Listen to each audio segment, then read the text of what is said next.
Good morning, Felix. How you doing? Hi, Felix.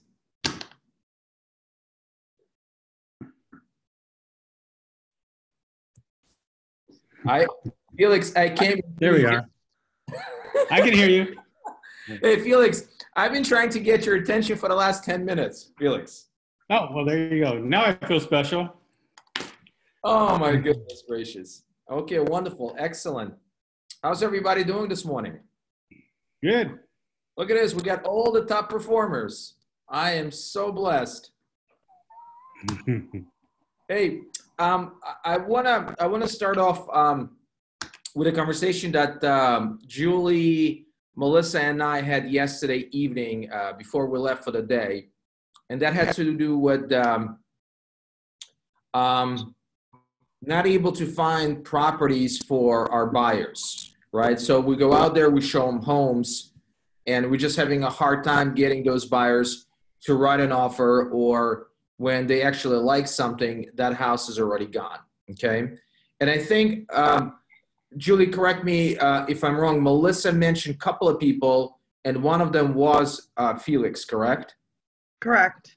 Okay, so I just want to kind of pick your brain, Felix, and kind of find out from you as far as how do you approach your buyers? What is your processes like? You know, what are the challenges that you're facing with? And see if we can maybe give you some help, some information that will maybe produce better results. How about that? Okay. A perfect example is I have a couple VA loan. Her sister lives in Apache Junction. They want to live in Apache Junction. They're willing to move. They said I could do a 10-mile radius from Apache Junction, but for $250,000, they want at least 3/4 of an acre and a house, which is a very tall order. So we've actually found a couple. One night I was calling, and I did find a property. A guy who wasn't on the market. He said he would sell. We drove out there. It was outside of Florence, and the house was like 850 square feet. And it was set on an acre, but it had two work sheds, because he restored old vehicles. And that was the closest I really came. And I talked to her yesterday, and she said, Felix, he's really sick. And so they want to take a month off. And I told her, I says, look, the way the market is, I'm going to still send you stuff. I says, but if I find something that really makes sense, I still want to take the time to get him in the car. Let's go look at it. And anyway, and she said, yeah, I agree with you. I says, there's not enough inventory for us out there just to wait for something to pop up. If something comes up, we got to be diligent and we got to go after it. And she agreed with me, but again, my inventory, I'm just having issues with it. So that's just one. I got another one in Tempe. She works for the Democratic thing to do with voting, and she has to live in a very specific zip code, 85282.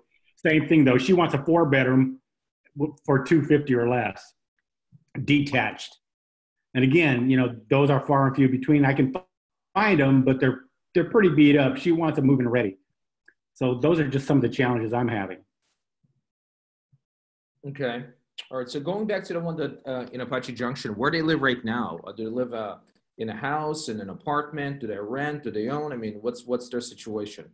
They're renting month to month and live in New River. Oh, so they live up north. Yes. Okay. And what's bringing them to Apache Junction? Her sister has a acreage out there, and she wants to live by her sister, and that's their big thing. Yeah. And I probably about 10 days ago, I sat down with them. I said, look, you guys, obviously, we've been looking for a month. There's not a lot of inventory. So what I did is I showed them a lot of really nice properties off the I-10, Buckeye, Goodyear. And I said, look, at this area, these prices, I can fit your bill. I can get you what you're looking for. And I gave them 4 examples. I go, look at this. This is exactly what you're looking for. This is what we've talked about. This is the footage. This is the acreage. And she was like, I don't want to live there. I really want to live by my sister. That's something that we've always talked about. And, we're really set on. She goes, I'd rather wait for the property than move to another area that I'm not comfortable with. She goes, I want to be in Apache Junction by my sister. She goes, I'm willing to drive 10, 15 miles outside of that circle. She goes, but that's pretty much it for me. Very specific. Okay, so right now, if you look at that circle, right, within a 10 or 15-mile radius from her sister, right? Mm-hmm. Any homes with a quarter acre, or you said 2/3 of an acre? That's what she's looking for. She wants at least, well, she wants at least 3/4 of an acre or bigger. 3/4 of an acre. Okay, why so much acreage? Why so much elbow room? Because right now they're living on I think they're renting a ranch style home out there, and she said that she has 10 dogs and she wants to start a rescue. Okay. So that's why she's so specific about the acreage. Okay, got it. What about the actual home? I mean, is she kind of picky as far as that goes? Does she want something move-in ready? What is her square footage requirements? He said, well, he's an electrician. They're pretty handy. That one that we looked at that was under 900 square feet, they actually liked it, but they couldn't even fit their bedroom set in there because it was probably built, I bet you, in 1940 or something like that. So it was, the bedrooms were very, very small. So that was, she just wants something she could fit all of her furniture in. And she's already pre-qualified, right? She's ready to go. She's pre-qualified with the lender. Mm-hmm. Is she like an FHA or she's a conventional? She's a VA? VA. VA. Okay. Mm-hmm. Okay. What about manufactured home? Is that something that she would be interested in? I actually showed her 3 of them. Okay. And yeah, she has no issue with the manufactured home. The one that she really liked, it backed up to a dry riverbed that floods, and that put her in a flood zone, and she was not comfortable with that. She was not comfortable with that. Okay. So let's say you pull up the MLS right now and look for these property, this similar property which is looking for in that area, you're just not going to find any. That's what you're saying. There's just no inventory at all. That's what I'm saying. Yeah. Mm-hmm. Have you considered looking at the homes that were maybe on the market 6 months ago or a year ago or 2 years ago that did not sell? I did not. Okay. I did not think of it. Okay. What I did is I got Apache Junction. I just started calling expireds out of Apache Junction, hoping that I could find some. That's how I found that one guy. That was a calling night. I found him. So, okay. But no, I haven't done it. I'm not really quite sure how to do that with the zip and just go with the old expireds. Yeah, like you're searching for active properties on MLS in that area. You do the same exact thing for expireds and cancels for the past 2 years. Okay, and obviously, what's the price range again? 250. Okay. 250. Sorry, didn't mean to interrupt.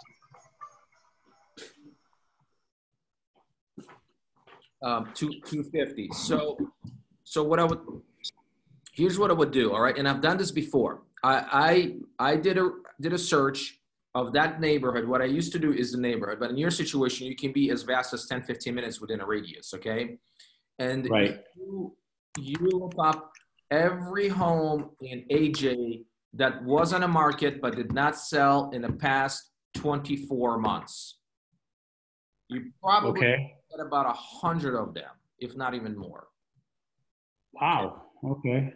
Then from that list, obviously, it's a tedious process. You got to go manually. I'm not sure. I love you guys. Where are you? Was that a Macarena? Where's everybody? There you are. Is that a Macarena song? Anyway. Maybe it was. I don't know. Oh, my goodness gracious. Okay, great. And, hi, Val. How are you? Excellent. Very good. And then what you want to do is, obviously, you want to go property by property and select the ones that you feel is going to be a good fit for your client. Okay. You definitely want to check to make sure they did not sell. Sometimes with expireds, you can pull up an expired, but then you got to go to the history and make sure it did not relist and did not sell. Okay. Okay. So it's the same search that you're conducting when you're looking for active homes, but instead of active, you're selecting expired and cancels. And then the time frame, Okay. you can put 780 days or 800 days. That's going to give you 2 years of inventory. Wow. Okay. Okay. So you're probably going to get over 100 homes that were on the market and did not sell during, in that price range. Then let's say you select 5, or ideally you want to get 10 of them.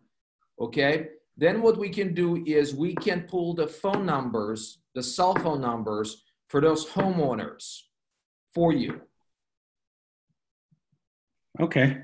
Okay. So if you send me an email with 10 addresses, within literally 5 minutes, we can get you 90% of the cell phone numbers for those addresses. Oh, perfect. I'm doing an open house at Sunburst. And when I get there and get all set up and everything, I'll be sure to go ahead and get that going then.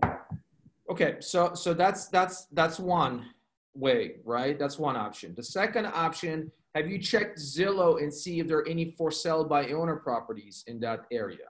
I have not. Okay, so that's another option. Reach out, go on Zillow, go for sellbyowner.com, go on Craigslist, and see if there's a property or two that is in that radius, in that area, that is for sale under $250,000 range. Ooh, okay. I could do that. Okay. That's good stuff right there. Okay. Okay, so the off-the-market properties from MLS, okay, Zillow, Trulia, for sellbyowner.com, as well as the Craigslist. Okay. Okay. So that's that. And then I would also use Facebook. Okay. And I would go to my home group site, pre-MLS listing site on Facebook, and ask if they have any listings coming up in Apache Junction under $250,000 range. And obviously with your criteria, with your client's criteria. Oh, yeah, absolutely. That's good. See, that stuff never even occurred to me. Okay. So yeah. Julie, do you wanna add anything? I think where you went was good. Not really. I mean, I think that was great. That's a really specific, criteria versus, say, the things that we were talking about yesterday. That's a pretty specific needs list. I ran a quick search while you guys were talking. And so I kind of see where he's coming from on that. That's more of a difficult one than what we were talking about. So I think that's a good idea. Everything that you told him, the Zillow thing, that would be that, and then that whole Facebook thing, the looking at everything that you can see out there that's on either, coming soon or, pre-MLS listings. Yeah. Yeah. Well, again, I don't want to look at the glass half full, right? I'm not sure what you're going to get from Zillow, to be honest with you, as far as for sale by owners. I'm not sure right. what you get from Facebook. I think your best option, realistically speaking, your best option is going back 2 years, maybe even as far as 3 years in that area, and look at the off-the-market property, canceled as well as expired. Okay. That would be your best bet. That would be your best option, because those people, some of them still thinking of selling. Right. So that's what I would do. All right. Okay. Now, the second scenario that you have a lady that is looking to move into a specific zip code in Tempe, correct? Correct. Looking for a 4-bedroom house under $250,000. Yep. And I'm assuming she's pre-qualified for up to $250,000. Is that correct? That is correct. Okay, she is pre-qualified and she cannot go up more than $250,000. I called her loan guy just to have a conversation with him, and he said, Felix, I think we could probably go to 275 if we really had to push it. And I told her that information. She said, well, we could do that, because I told her, I says, you know, obviously the higher I go, the more options we're going to have. I go, because we're probably missing out on a lot of inventory, just, you know, every time you hit a $10,000 level. Okay. So when you're conducting the search, are you the one who's conducting the search, or she is? She does her own searching as well, but I'm always, I look probably every day for her. Usually at night, around 9 o'clock at night, I start see what came out and what looked, because she's pretty savvy. She knows what's out there. She knows all the new stuff. So, you know, and I've been trying to get her out, and she's still looking at, you know, I have her on an auto drip, and I set up the criteria, and she's still looking at them. She's still opening them, but, you know, she's not answering my phone calls for the last 3 days now. So I don't know what's going on with that one. Okay. But she's still looking. And how long you been working with her? I've got her at the open house at Sunburst. So I've been working with her probably about 3 weeks now. 3 weeks. And how many properties did you show her? I've probably showing her 12. 12 properties? 12 or 13, yeah. 12, 13 properties. And all of those 12 to 12, 13 properties, they were all under $250,000 range? No, actually, I showed her some 260s all the way up to 280. Okay. You know, because I just want to show her, you know, a little bit of variety. And I also told her, I says, you know, some of the properties I showed her that were a little over her budget was because they were on the market for an extended period. Uh-huh. And I felt that we had a position that we could negotiate, maybe bring it down to our level. Okay. So I was showing her some of those properties as well. Okay. So out of those 12 or 13 properties, did she like any of them? She did. She liked 2 of them. The only thing is, one was a 280, but it needed a lot of work. And her big concern was, you know, I could do the work, but how long would it take me, and how much money, you know, would it involve, that kind of thing. Cause she's moving to stay there, cause she's got to take care of her mom, who's like 80 years old. So that's why she wants a single level, and the 4 bedrooms, and her daughter's going to be living with her as well. So, yeah, let's back up. So, can you really define, too much work? What exactly does that mean? I mean, is it like a trash house, or what is it? The house is like 30 years old, and it's original bathrooms, original cabinets, you know, in some cases even original countertops, okay, that kind of thing. You know, so everything has to be done eventually at one point or another. Eventually. Yeah. Okay, great. So if, let's say, you were to offer to maybe see if there's a way we can get a deal out of it, instead of 280, maybe we can buy it for 260, 265, get her engaged, write an offer. For her, it's important because she's going to be involved in a process. For you, you're going to show her that you're actually trying to get her a good deal. Is that something that you could have done, maybe? Submit an offer and say, hey, you know what? And what's her name? Her name is Janet. Janet, you know what, Janet? How about this? If we can get you a solid deal on this house, right? I know it needs a lot of work, but if we can get you a really good deal on this house, okay, would you be open to maybe writing an offer on it? Right? Because, you know, what happens is when you have it in writing, when they see it, when they sign that purchase contract, and that's not only on the buyer side, but also on the seller side, psychologically, they're already preparing themselves owning that home. Okay. They're getting more and more committed. They're getting more and more engaged. Right? They're already thinking about moving to that home, right? Mm-hmm. Right? And from your standpoint, you're actually showing her that you're willing to try to get her a good deal, a solid deal. Even if you're not going to have a chance to get that deal for 260, 265, at least that's, you know, at least you're showing her that, you know what, you're working hard for her and you're trying to secure this house for her. Okay. Now, one thing that I do, and I don't know, tell me what you think about this. Before I do an offer, I always call the agent, talk to him, kind of feel him out, let him know where we're at. And the last time we found a house, I think it was 280. I said to him, I says, you know, how stiff are you guys on this price? Is there any room to move on this? And he said, no, Felix. He said, we just lowered it. It was a reduced price. He goes, I don't think the seller go any lower. And I says, well, we're willing to write an offer, but I can tell you it's not going to be in that range. He says, well, you might be wasting your time. How would you respond to something like that? I would write an offer. Oh, just write it anyway. Oh, okay. I would write an offer on it. It's his job to present it. Right. Right. And it's your job to represent your client. You have a fiduciary obligation and duties to your client, not him. Right. He can say whatever he wants to say. Right. But at the end of the day, if you have a client and they're interested in the home, write an offer on it. Okay. What's the worst thing can happen? Just refuse it. Yeah. Kick it back to me. That's it. Okay. Or counter. Or counter. Right. Yeah.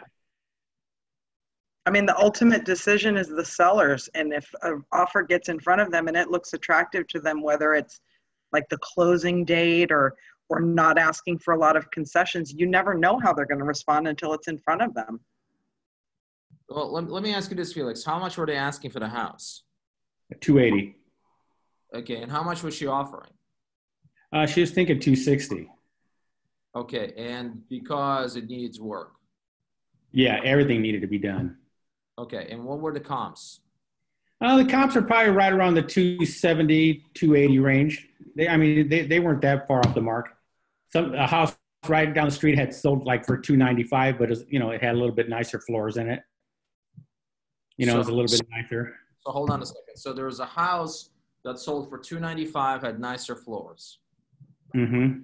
Okay. And it was a little bit bigger. It's probably about maybe 100 square feet bigger. Okay. It's a closet space. Okay. Yeah.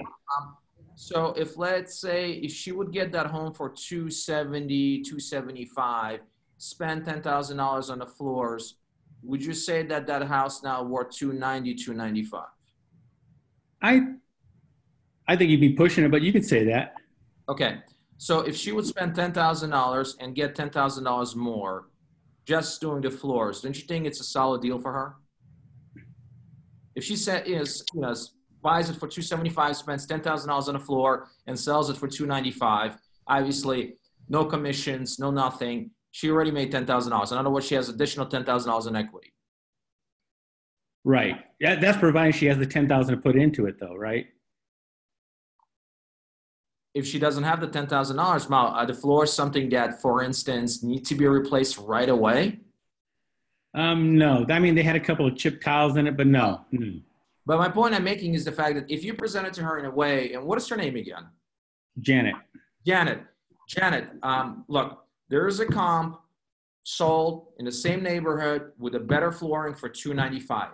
If we can get this house for you for $270, $275, and let's say 6 months down the line or a year down the line, you replace the flooring, your house is going to be worth $295,000, $300,000, but you got it for $275,000. You're already going to have $15,000, $20,000 equity.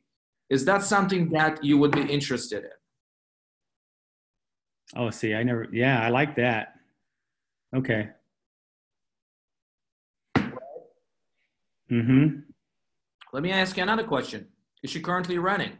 Is she renting or she owns a house? She is renting.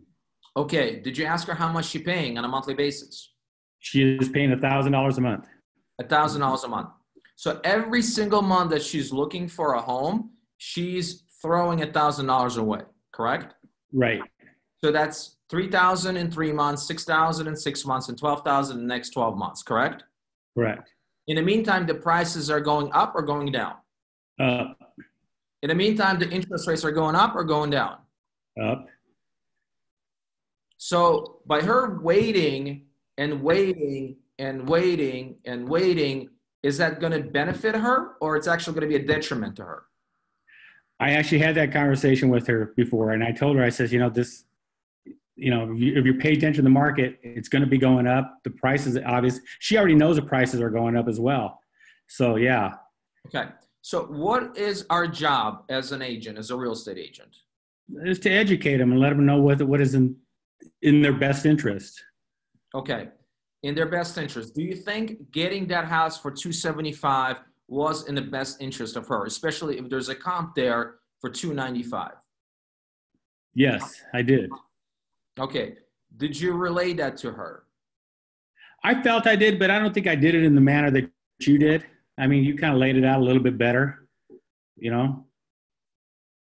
Maybe I just need to present it in a different light. I think it's just a matter of how you present it as opposed to, just saying it with more positive attributes added to it, I think on the backside. I mean, I may have said everything you said, but I don't think I said it all in one shot like that, where, you know what I mean? You just kind of put it all together and said, hey, this is going to go up. This is going to go up. Does this make sense? The comp is here. Right. Again, keep in mind, you're providing a lot of value, a lot of value. And I think sometimes we don't feel that way. Sometimes we feel like, oh, you know what? If we just send them a list of properties, right? And we go out there and we show them those properties, we open doors, and we give them some information about the comps, our job essentially is done. And unfortunately, it's not the case. We have so much more value than that. We got to bring more value than just, hey, let's go out there, let's take a look at a couple of properties, and let's get one of them under the contract. You got to educate them. You got to explain to them. You got to nudge them. You don't have to force them, but you got to nudge them. Okay? Why? Because you know that 6 months from now, the market is going to be stronger. 6 months from now, the interest rates are going to be higher. And here's what happens with people like that. They get discouraged. They get disappointed. They start losing interest. Or they are looking for another agent that can take them by their hand, because most of the buyers and sellers have a little sticker right here that says, lead me. Lead me. They are working with you for a reason. You got to lead them. And they're going to find an agent that will lead them. I had many conversations with the buyers where initially it started, hey, I want this, I want this, I want this. And then after educating them, explaining to them the benefits of what they're doing, they change their minds. But it has to come from you. You have to be confident in your abilities to lead them, to help them, to explain to them, this is the best way to go about it. Okay. Otherwise, what's going to happen is you're going to be in the same predicament. You're going to be in the same situation month after month after month. And that's the reality. There are less than 16,000 homes on the market, guys. You know that. And when you're dealing with somebody, when you're working with somebody who's looking to buy between $200,000 and $300,000 range, if you are not creative, if you are not persuasive, if you're not resilient, if you're not, what else? Relentless. If you're not thinking outside of the box, okay, it will be very difficult for you to find homes for them. And they're going to get discouraged. They're going to get disappointed. Okay. Get them to submit to the offer. Get them to submit. And what I mean by that is get them engaged. Hey, if I can't get you $10,000 off of this property, are you willing to write an offer on it? Yes, Felix. Great. Let's get it going. Okay. You may or may not get the deal. You may not get a counteroffer. But the only way to find out if you actually do it. Let me ask you a question. How long will it take you to write an offer? 10 minutes. Yeah. How many hours does it take you to go to show 12 properties? Many. Yeah. So if you're showing all these properties, okay, and you're not writing offers, especially on the homes that she's actually entertaining, she's thinking about. Like if she would tell you, Felix, I don't like any of them, screw this. But she's actually telling you, hey, I kind of like this one, but it needs some work. I kind of like this one, it needs some work, correct? Right. So, yeah. So work with her. List the things that need work. Get a contractor there. Okay. Get a contractor there. Get a handyman there. See how much it's going to cost. It may not be $20,000, $30,000. It may be only $10,000, $15,000. Right? Yep. But that's where you're gonna present your value. That's where they're gonna, respect you, right? Because and I know 6 months down the line, unless the market turns completely, it's gonna be better for the sellers, not for the buyers. Right. Okay. Okay. So here's what I want you to do. When it comes to her, you got to reach out to her. You got to call her. You got to text her. You got to get her attention.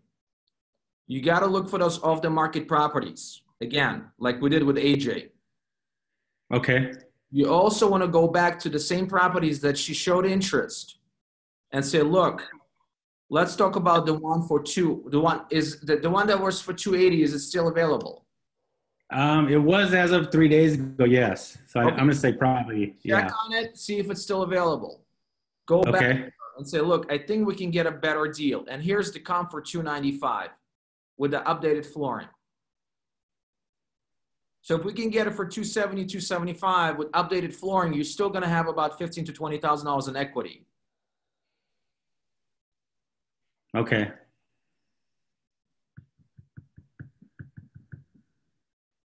Okay. Also, what helps quite a bit, when you're writing these offers, make sure you make them personable. And what I mean by that is also put together a beautiful letter from the buyer to the seller, explaining what it means to them to get this home and to live in that neighborhood. A letter, a simple letter. Most of them can write it. If they can't, you can write it. Yeah, I do like doing that. Okay. So that's going to be packaged, included with the purchase contract. Okay. I usually do letters whenever I put offers in. Well, every offer right now that you're submitting in that price point, you got to include the letter. It makes it more personable. Makes it more personable. There's a reason why she's a VA. Did she serve? She did. Great. That should be included in the letter. Because most people respect people that serve this country. If I would be the seller and I would get a letter from someone that says, look, I serve this country and this is what I'm pre-qualified for, and it's $5,000 difference, guess what? I'm going to sell that house for $5,000 less out of respect to them. And that's going to be the case with most of the sellers. Okay. I'll go back and look at those properties and pull up some comps, and I'll have a different type of conversation with her. See, that's a much better conversation. It's a matter of perception. So there you go. I get that. Okay. Right? That's good stuff. Yeah. And ultimately, at the end of the day, if she's not being flexible or she's not like, I don't know, you got to have a heart-to-heart conversation with her just like this and ask her, listen, Janet, what is holding you back? What is it? Is it not move-in ready? What is it? Let me help you. What's holding you back? Okay. Okay. Does anybody wants to add anything to this conversation? Andrew, Miss Valerie, Deanne, Julie. Yeah. Well, real quick, when you actually have her write an offer, even if she doesn't get the property, they do have that extra level of commitment to you generally. And you can also always add in the buyer broker has been my new thing. I know I was adding in the buyer broker when they're doing all the offer documents. Get the extra level of commitment out of them. And, because once they actually sign and make an offer, they really feel like they're in the process. It's not just looking at a house. Right. Yeah, buyer broker. I generally do that as well. I will include buyer broker with the purchase contract. Okay. Okay, Julie, would you like to add anything? I second what Andrew said. Sometimes, and I think we were talking about that, about getting to bat, getting to the table. That first time sometimes is just what they need to move forward.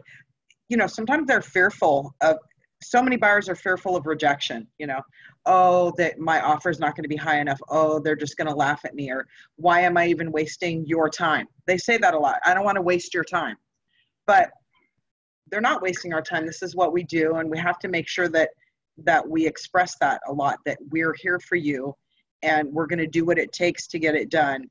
And I say that to my buyers that want a lowball. You know, I obviously give them good counsel on, you know, on doing too low of a lowball, but at the same time, I encourage them. What can they say? They say no. You don't know this person. It's fine if someone says no, or we might get a counter. Then it's something we can consider. And putting that out to them so that they don't. A lot of people literally feel like embarrassed or shame that they're lowballing. There's no shame in that. Everyone wants a good deal. And encouraging them in that thought process. You know, everyone wants a good deal. My middle name is Never Pay Retail. So I encourage people. And I have never had a client be ashamed about doing a low ball. Exactly. Look, more importantly, psychologically, right? Psychologically, you are telling and you're showing to your buyer that you're willing to go and bat for them, that you're willing to work your ass off for them, that you're willing to save them $5,000, $10,000, $15,000 for them, right? That's what you're doing.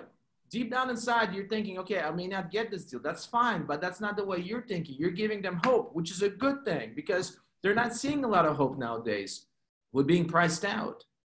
Right. But you got to get them engaged. You got to get them engaged. Showing homes, it's one step. Writing contracts is the second step. You got to get them engaged. I agree. I had beginning of the year, I had a problem with, you know, an offer was at 230 and we lowballed it because I thought it was overpriced and I didn't think it would appraise.